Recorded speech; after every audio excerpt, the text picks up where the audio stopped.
Everyone was at my sister's engagement party, except me. My mom finally told me why. And that was the moment I decided they wouldn't be part of my life either. It was a Tuesday when the text came through, just 3 words. We all agreed.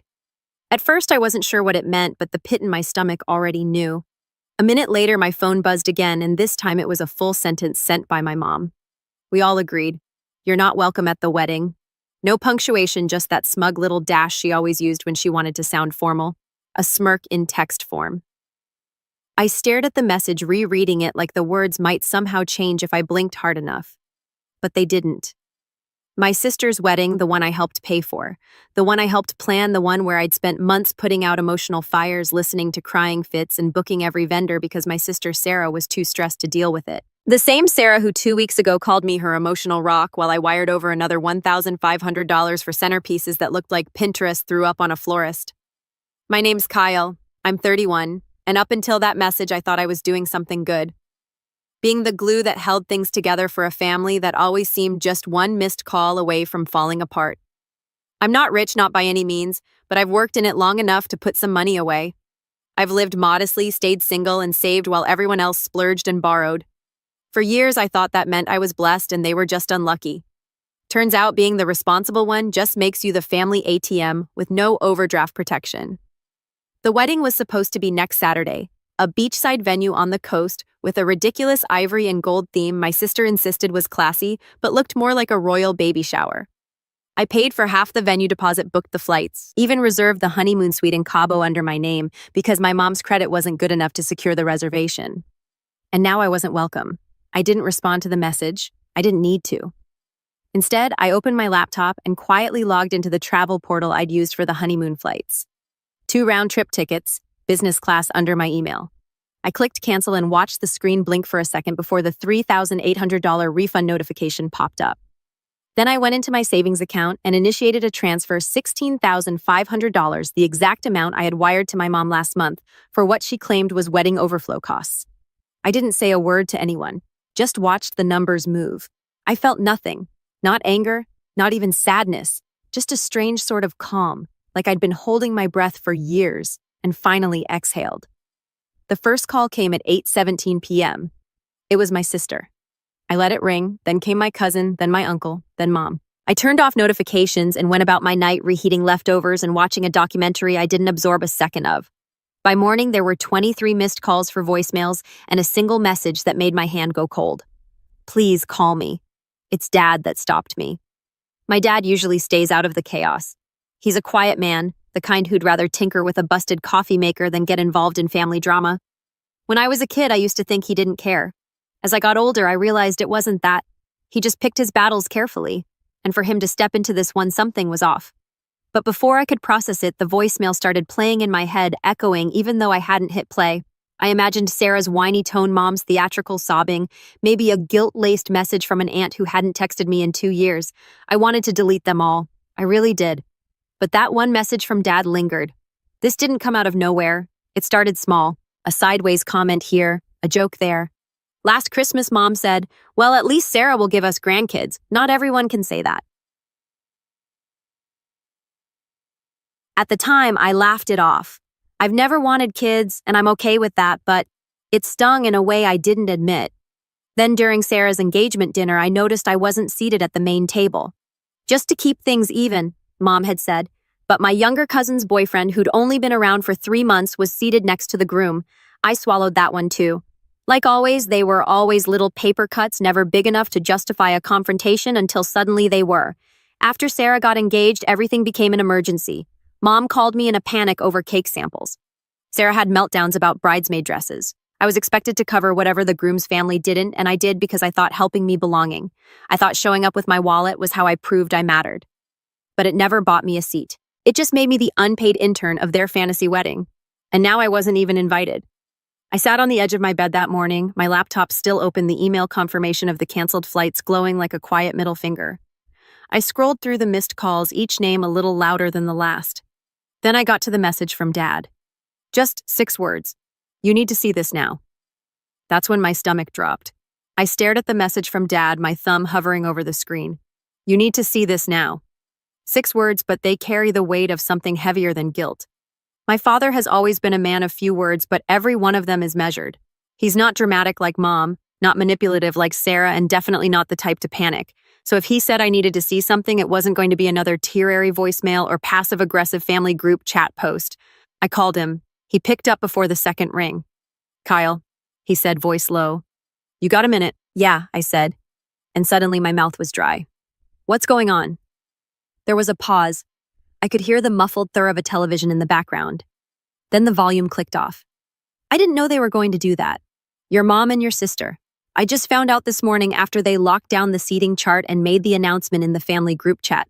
"I'm not even in the group chat," I muttered more to myself than him. "I know," he replied quietly. "That's part of it." Another pause. Then he said, "Kyle, they told everyone you chose not to come. That hit me harder than I expected."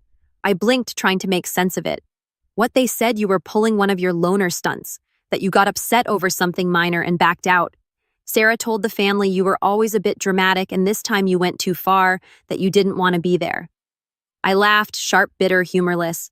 "So they kicked me out and made it my decision." "Worse," he said, "your mom said you threatened to ruin the wedding if you came." That knocked the breath out of me. "She what?" Dad sighed, like you didn't want to be the one saying this. "She told Sarah's in-laws you were emotionally unstable, still bitter about being single, and that you were jealous of your sister's happy ending. Said you were making everything about you like usual." Like usual. My voice cracked. I had to stand up. My apartment suddenly felt like it was shrinking. "I know, son," Dad said quickly. "I know that's not who you are. I've watched you pick up every piece they dropped. You handled that entire engagement party and no one thanked you. You paid off Mom's second credit card last summer without saying a word. You showed up every time they didn't, but they don't see that. Or maybe they do, and it threatens them." I leaned against the kitchen counter, my hands shaking. So this whole thing, this exile, was a setup to make me the bad guy. Dad hesitated, then with an exhale said, "It's worse than that. They already started telling people you refused to fund the honeymoon out of spite." That's when I knew something had changed in me. Something broke, but not in the way I thought it would. I wasn't hurt anymore. I wasn't even angry. I felt detached, cold, like I was watching a rerun of a show I used to care about, but now knew all the plot twists too. They took the money. "Dad," I said flatly. $6,500 wired to Mom's account for the honeymoon. I canceled the flights last night. The refund's already back in my account." He was silent for a moment, then softly, "Good." It was the first time in years my father had supported one of my decisions that openly. He wasn't a man of grand gestures, but that one word meant everything. Then he added, "There's something else. I wasn't going to tell you, but I think you need to see it." I heard rustling on the other end, then the ping of a message coming through. I opened my phone. It was a screenshot, a group chat. Mom, Sarah, and a few of the aunts. My name was mentioned in the thread. Mom texted, "Don't worry about Kyle. He's just sensitive because no one's ever loved him enough to marry him. I'll talk to him after the wedding once he realizes how childish he's being." Sarah texted, "He's a ghost, let him fade. Just need to make sure he doesn't embarrass us." And Cheryl texted, "So we're agreed. No +1 for him even if he begs." Mom texted, "Exactly. No seat, no speech, no drama. He'll get over it. He always does." I read the messages twice, then a third time, and then I deleted them. Not out of denial, but because I didn't need to see them again to know the truth. I'd always been an outsider in my own family, the helper, the fixer, the invisible glue. But glue doesn't get a seat at the table. It just holds everything else together while it cracks. And they were right about one thing. I wasn't going to beg. That evening, I sat down and began making a list not of people to confront, but of systems to dismantle. They wanted me to fade quietly, but they'd forgotten something. I was the one holding the strings. The joint Costco membership with Mom canceled. The Hulu, Netflix, Disney Plus family plans removed their profiles. The auto payments I'd been quietly making on Sarah's student loan disabled. And the best part, the venue deposit for the wedding still under my name. Technically, I was the primary contract holder.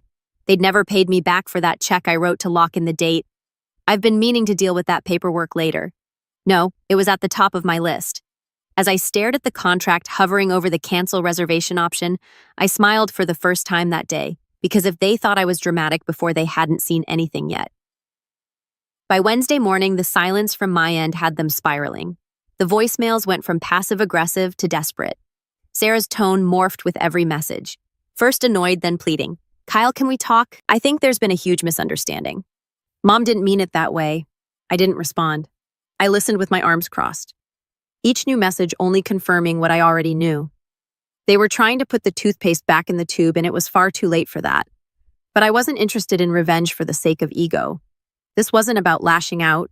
This was about letting go and making sure they felt it.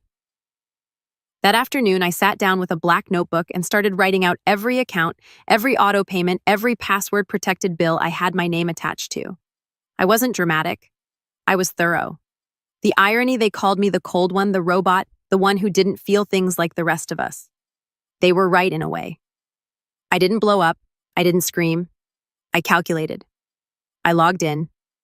Mom's phone plan, which I've been paying for since 2019 when she got laid off, suspended.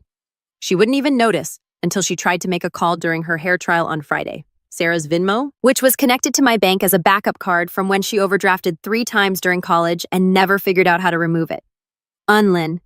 And then I reported the suspicious charges on my account just for fun. Fraud protection is a beautiful thing. By Thursday morning, I had an email from the wedding venue. A polite but firm confirmation. Your cancellation request has been received. Per the contract, your deposit will be forfeited unless a replacement booking is secured. I smiled. Let them explain that to the 118 guests flying in for a Saturday ceremony that suddenly didn't have a legal reservation. Around noon, my cousin Mark called.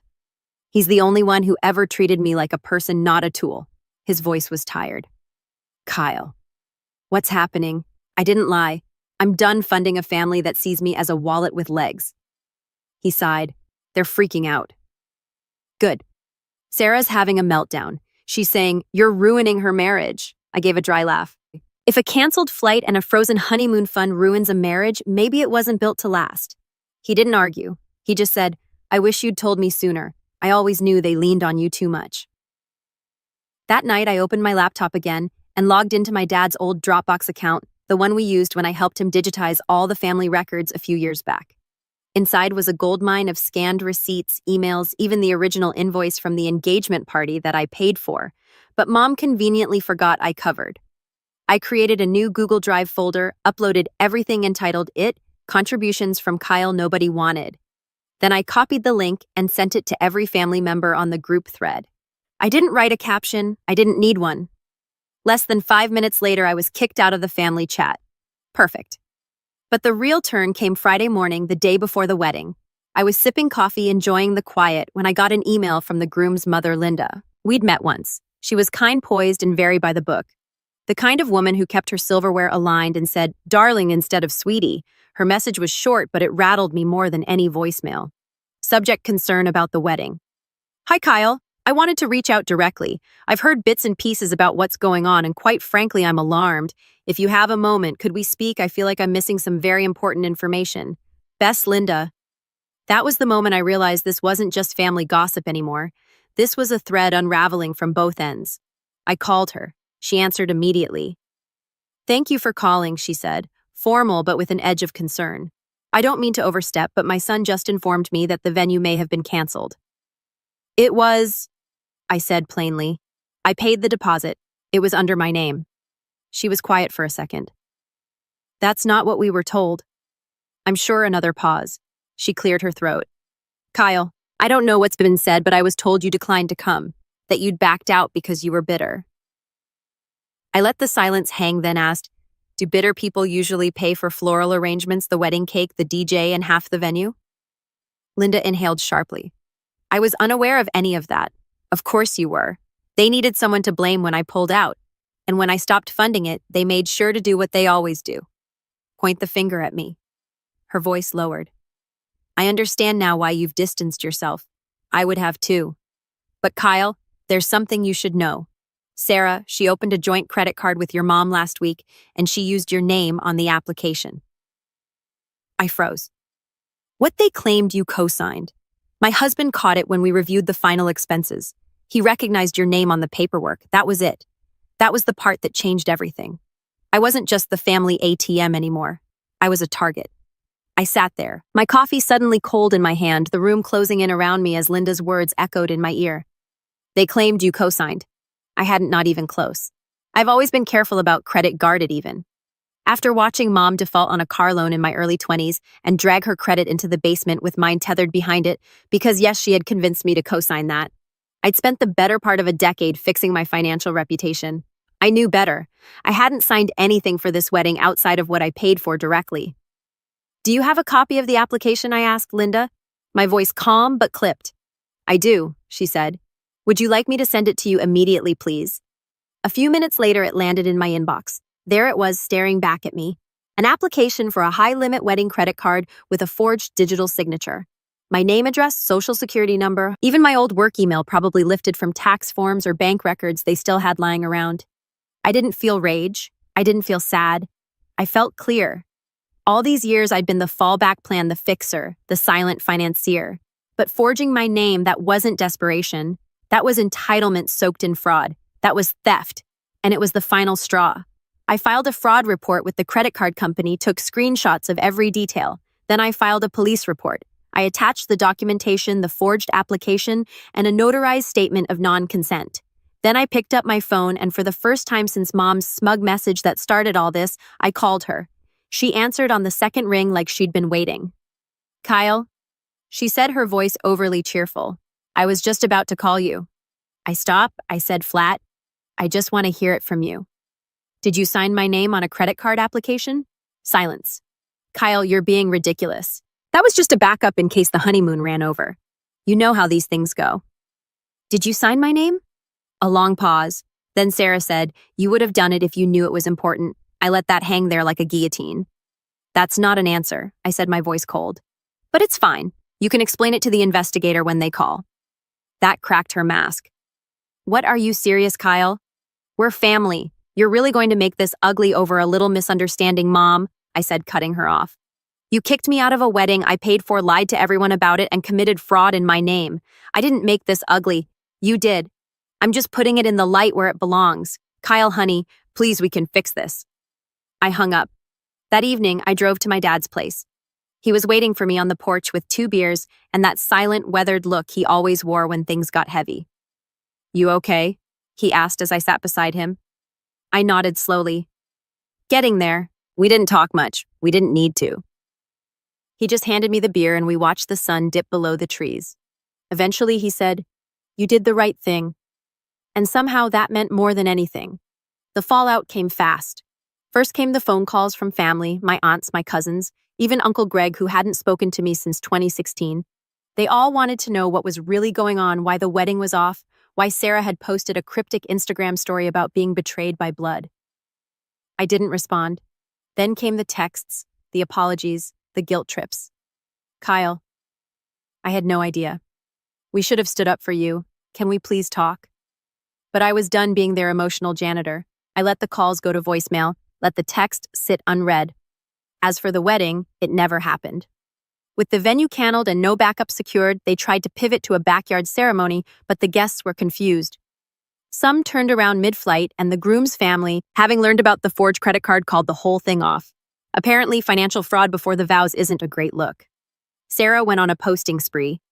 Cryptic stories, Bible verses, passive-aggressive quotes about snakes in the grass, and family who turns their back on you. I didn't flinch. Because here's the thing. Sometimes the best revenge isn't a dramatic confrontation.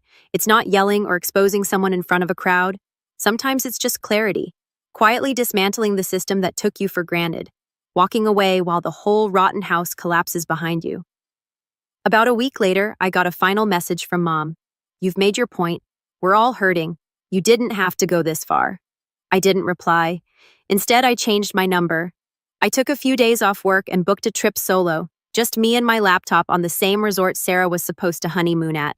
Funny thing about being the one who booked everything under your name. You know, the cancellation policies. I changed the dates, upgraded the suite, took her champagne package and added it to my reservation.